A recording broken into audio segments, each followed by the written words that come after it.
Hello everyone, welcome to the course Information System and Engineering Economics.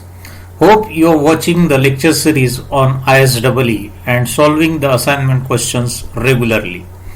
This is second session on Unit 5, that is Economics and Management. Today we are entering into another new topic of Unit 5, that is Present Worth Analysis. The learning objective of this lecture is that computer engineering students should able to screen potential investment opportunities, as well as they should know how to evaluate the profitability of an investment project by considering the time value of money. One more learning objective is that you will be able to evaluate the organization's progress by comparing mutually exclusive investment opportunities. Our last lecture deals with equivalence calculation under inflation. So next we will take a quick review of our previous session. From the last session we are discussing Unit 5, that is Economics and Management, in which we briefly discussed the equivalence calculation under inflation. We reviewed the characteristics of inflation. After that, we learned types of inflation, in which we saw that there are two major types of inflation. First is rate of inflation and second is time period of inflation, such as wartime, post-war time. Next, we have also described causes of inflation based on demand side and supply side. We conclude the last session with the discussion on social and economic measure. This is the summary of session 1. Next, we will see the contents of today's lecture. We just saw the summary of our previous unit. We plan to learn about economics and management. Okay? The contents of this session, as we begin with introduction to present worth analysis, which is very important topic. Every engineer must know the outcome of various investment alternative to judge for economic efficiency.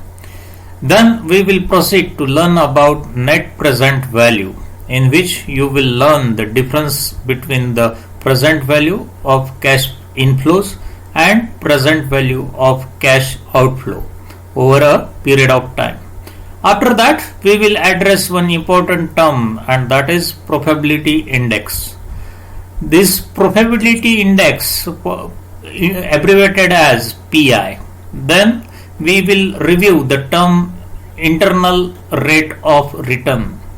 Then this is the roadmap of our session. Next, we will begin with introductory part of present worth analysis, abbreviated as PWA. Dear student, you have to keep your attention on this slide, as you will be able to get assignment question answer from this slide. The assignment question is briefly describe the present worth method for evaluating project alternatives. So, with that aim, the decision making process requires that the outcome of various investment alternatives be so arranged they could be judged for economic efficiency in terms of selection criteria.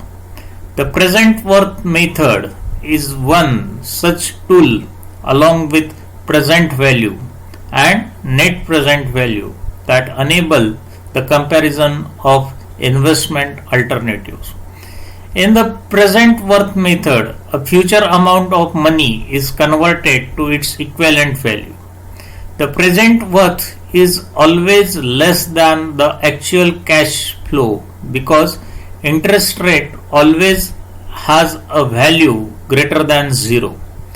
Therefore, the present worth value are referred to as discounted cash flow and interest rate as the discounted rate. Present worth analysis is used to determine present value of future money received and disbursement. This assists in determining the present worth of any income producing assets like a farmland, mine, house, or machine. If the future cost and incomes are known, then using a suitable interest rate, the present worth of asset can be ascertained. This would provide a good idea as whether the investment is worth its while. In this method of analysis, careful consideration should be given to the time period covered by the analysis. Every investment has a time period associated with it. Hence, each investment alternative should be considered according to the time period called as analysis period. As a student, you should need to understand both economics and management theories and models to develop better understanding of decision making process in modern organization. Thus, we need to know what is the major economics criteria. So let's begin. In Unit 4, we already discussed the topic rational decision making process. We will use the same technique for the economic criteria. So just try to recall the process. Don't worry, I will take a quick review of the same. Selecting an appropriate criteria for selecting among competing alternatives is a critical step in engineering decision making. If a problem involves fixed input amount among the possible alternatives, then appropriate general criteria is to maximize output. For example, company may be considering the purchase of new Xerox machine. If two competing alternatives have the same cost, that is the fixed input cost, then the appropriate criteria would be select the Xerox machine that is in a same appropriate measure has the higher output. The criteria could be as simple as the copy rate of the machine, that is pages per minute, or the complex as the copy rate with some measure of special features availability. If the problem involves fixed output among the possible alternatives, then appropriate general criteria is to minimize the input. For example, a company may be considering the installation of elevators, or popularly known as lift. If two competing alternatives have the same output as measured in load capacity, safety measure, operating speed, then the appropriate criteria would be install the elevator with the lower cost, that is minimum input. If neither input nor output is fixed among the alternatives being considered, then appropriate criteria is to maximize output to input, or we can say in more simple manner to maximize profit. For example, if one of two competing production machines which will be purchased, and if the machine differ in both initial cost and output rate, then appropriate criteria is to select the machine that will generate the higher profit. Higher profit in the sense benefits derived from the machine's output, that is cost. So this was the quick review of rational decision making process from Unit 4. Now come to our present worth analysis, in which the first step in the selection of an alternative using the present worth method, that would be formulation of alternative. Various alternatives are developed from the project proposal to enable the organization to accomplish an objective. Projects which are technically as well as economically viable are selected as an alternative. On next slide, we will discuss two types of alternative and we will evaluate them. Let's discuss the major alternatives to evaluate the present worth. Major types of alternatives such as mutually exclusive alternative. A mutually exclusive alternative, only one alternative from the alternatives can be selected for investment. For example, an entrepreneur has to select one particular machine from the complete range of competing models. Hence, mutually exclusive alternative selection is the most commonly encountered problem. Each mutually exclusive alternative is the same as the viable project. Each alternative is selected and one best alternative is finally selected. The next is independent alternative. In independent alternative, here more than one viable alternative may be selected for the investment. Independent projects are designed to accomplish different purposes, thus depending on the capacity of the company. It could select more than one project. As these projects do not compete with another, they are evaluated separately and then compared with MARR, that is minimum acceptable rate of return. In this minimum acceptable rate of return, the businesses and engineering, the minimum acceptable rate of return, often abbreviated as MARR or hurdle rule, is the minimum rate of return on project that is manager or the company is willing to accept before starting project, giving its risk and opportunity cost of foregoing other project.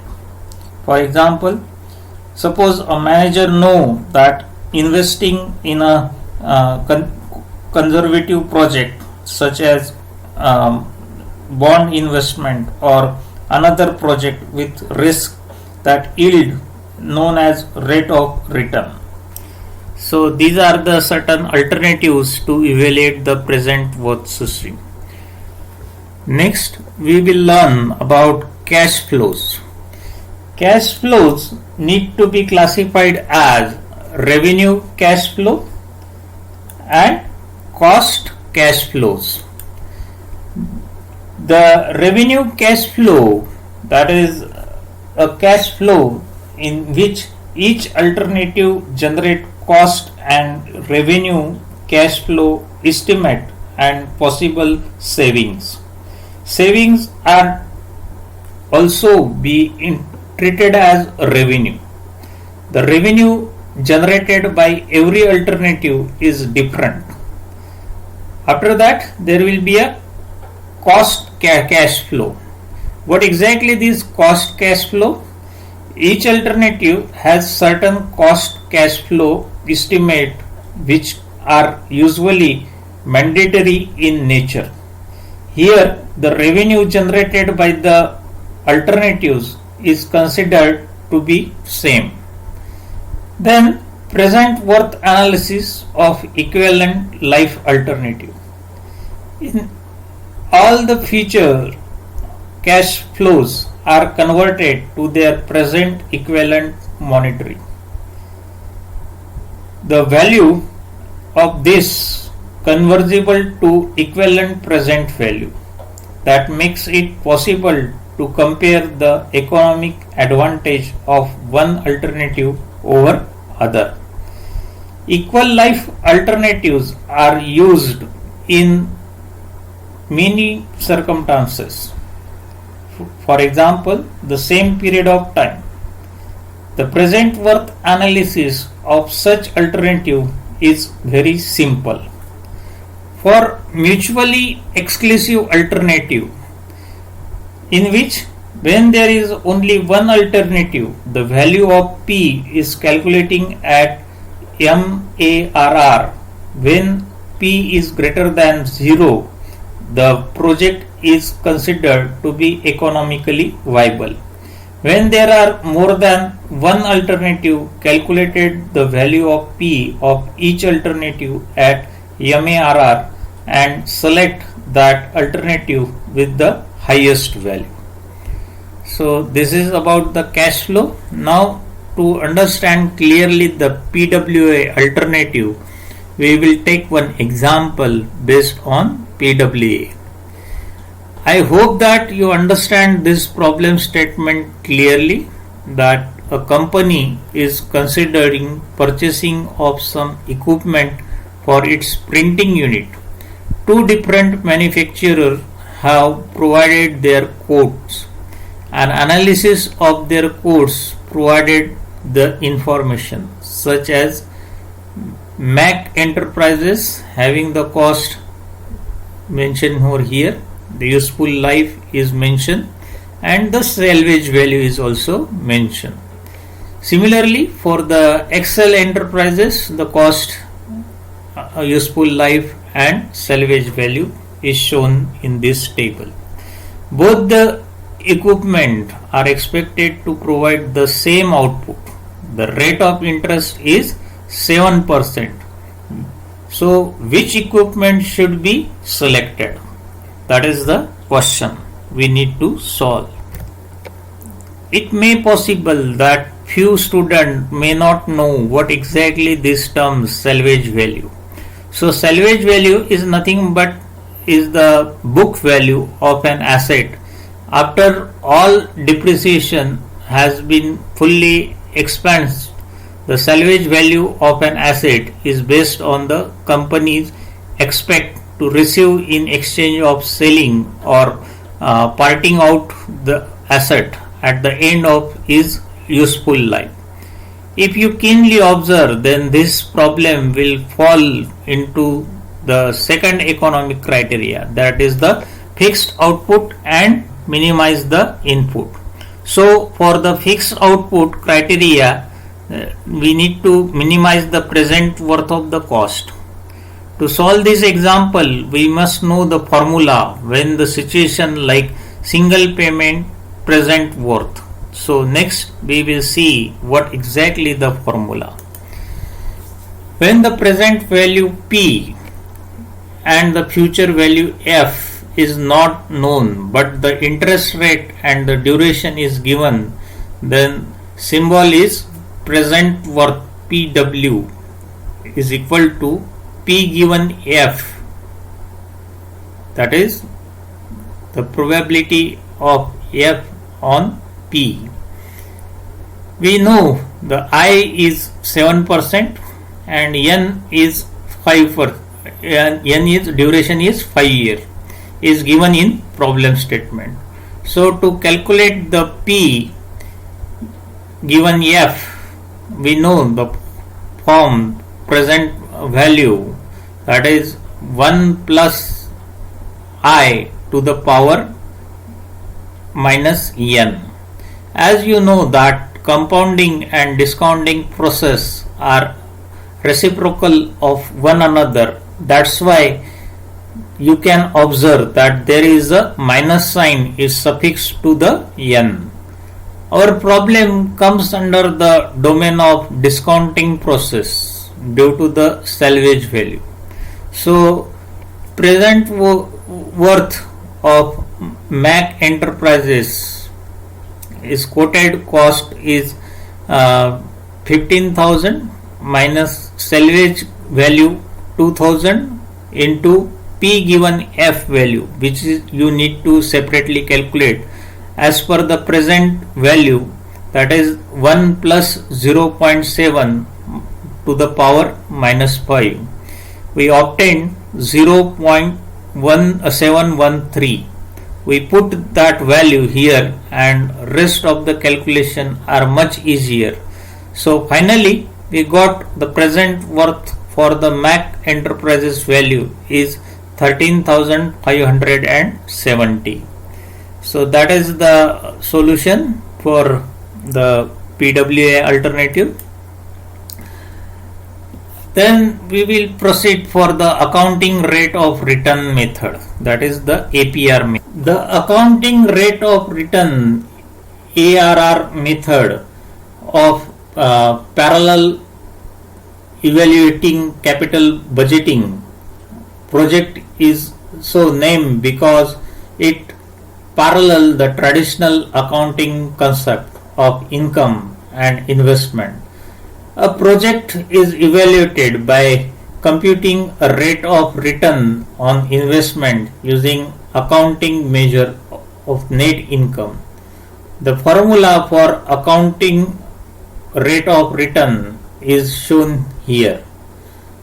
This rate is compared with the rate expected on other project that had same fund been invested alternatively. In those projects, sometimes the management compare this rate with minimum rate called cut-off rate. So they may be mined. The merits, this method is quite simple and popular because it is easy to understand and include income from the project throughout its life. There are certain limitations also. This method ignores the timing of cash flow, the duration of cash flow and the time value of money. So that is accounting rate of return method. Next we will learn about discounting cash flow method. Our aim is to learn alternative for decision making, so the spotlight is on the cash flow as opposed to the accounting measure of revenue and expenses. Thus, this is the second method, which is called discounted cash flow method. Discounted cash flow method, abbreviated as DCF, is a valuation method used to estimate the value of an investment based on its expected future cash flow. DCF analysis attempt to figure out the value of investment based on projection of how much money it will generate in the future. This applies to both financial investment for investor and for business owner looking to make changes to their businesses, such as purchasing new equipment.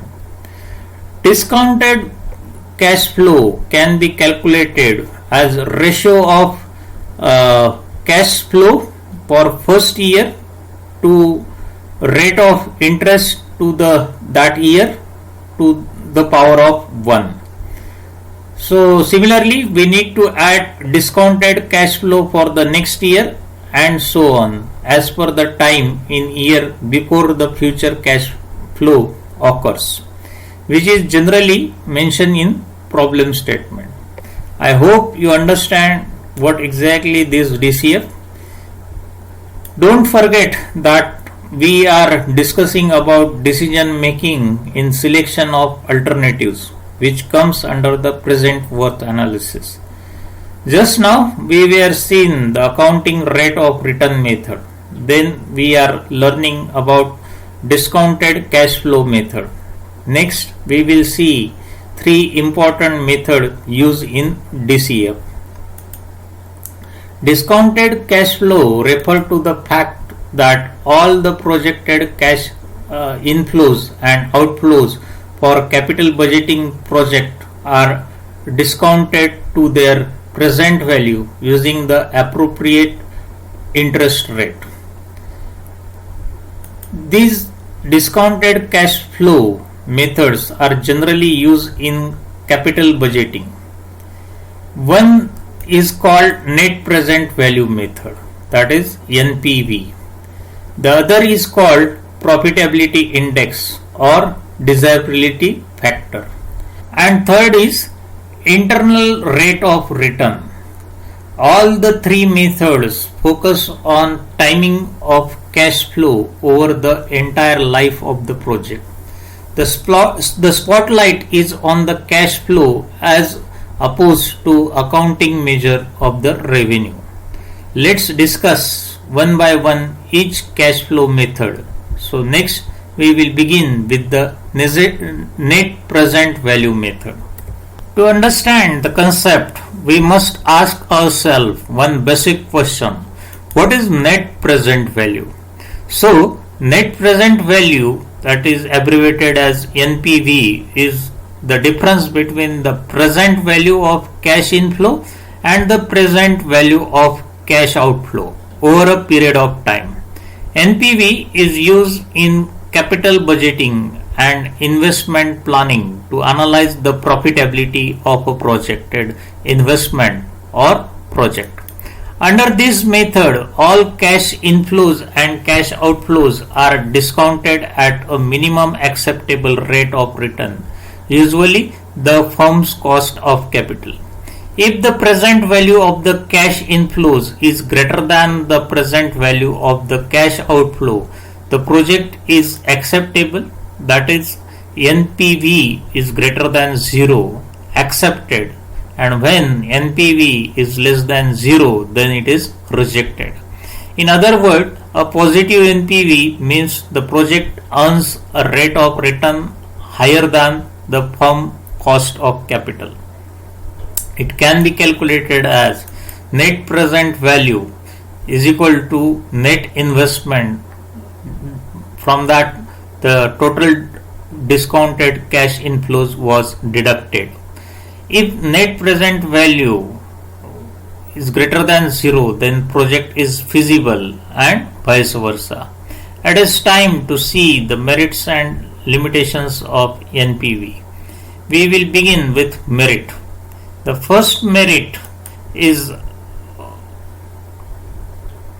it recognize the time value of money, which gives better decision making criteria. Second merit is the whole stream of cash flows throughout the project life is considered.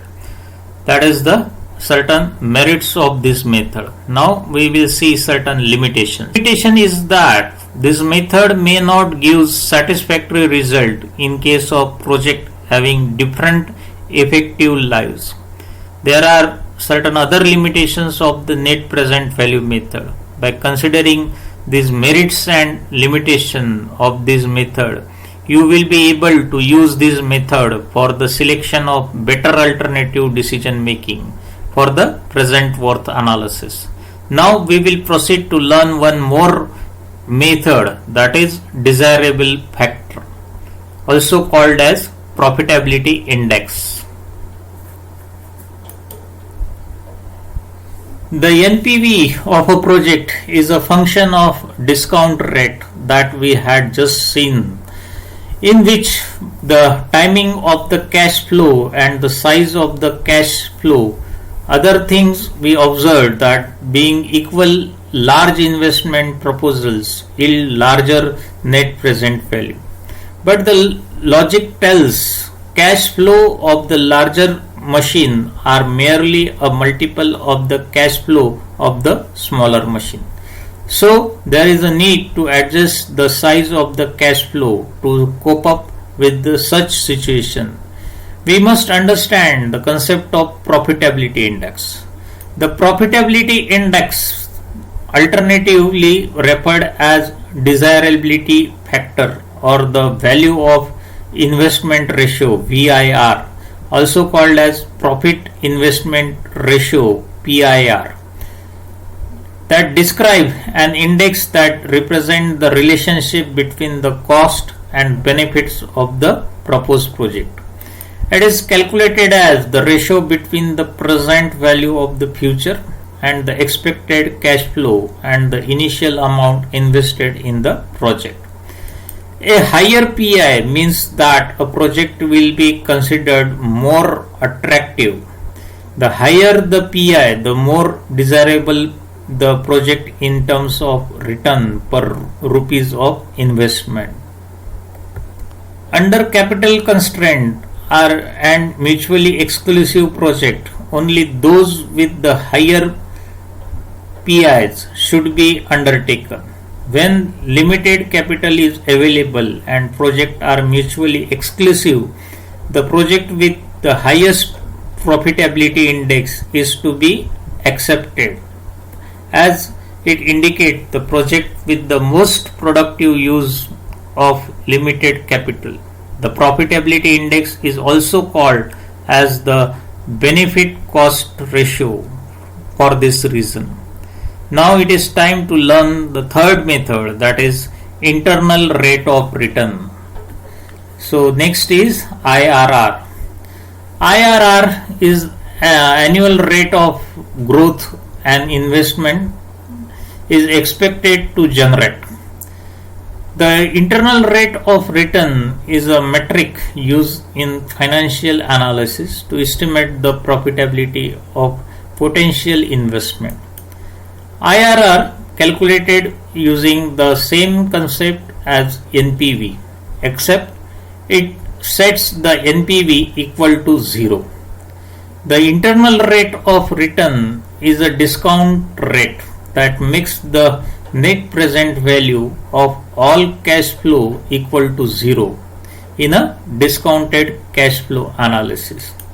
IRR is ideal for analyzing capital budgeting project to understand and compare potential rate of annual return over time. Generally, the higher an internal rate of return, the more desirable an investment is to undertake. IRR is uniform for investment of varying type. Thus, IRR can be used to rank multiple prospective investment or project on a relatively even basis. Now we will see some merits of IRR method when evaluating potential capital investment by your small business in various projects. The internal rate of return or IRR can be valuable tool in assessing the project.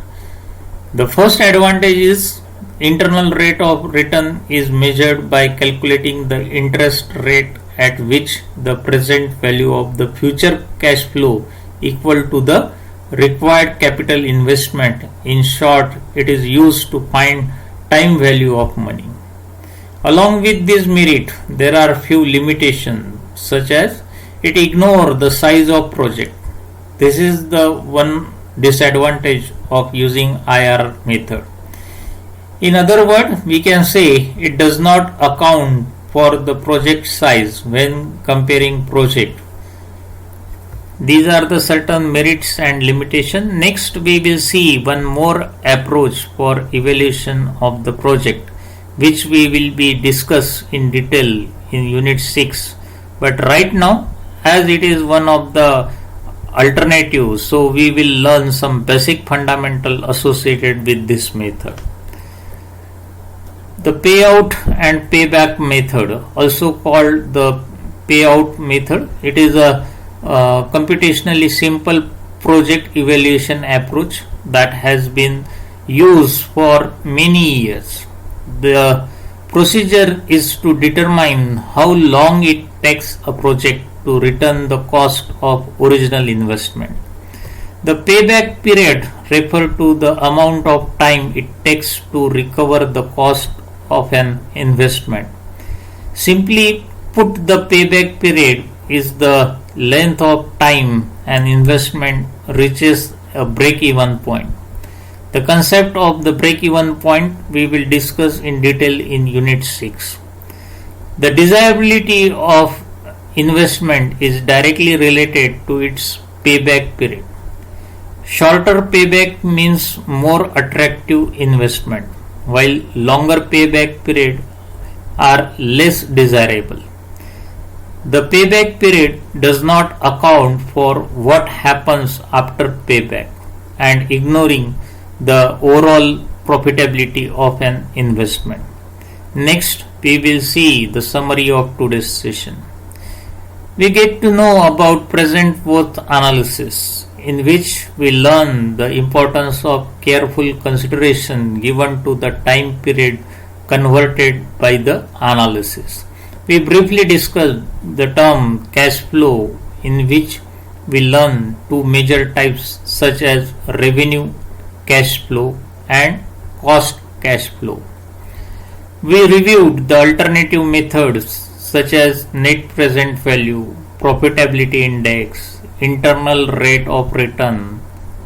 We conclude our session by payout method. Now, based on today's session, you have to solve certain study question. First question is, briefly describe the present worth method of evaluating project alternatives. What is MARR? Then third question, differentiate between reserved cash flow and cost cash flow. Then last question is, explain the net present value approach for the project evaluation. In next session, we will start learning the third module of Unit 5, that is annual equivalence analysis. The basic fundamental of Unit 5 are available in this textbook. You can take a review of this fundamental from this book. If you have any query or difficulty in solving the assignment question, feel free to post your queries at forum of our Google Classroom. Thank you very much. Have a nice day.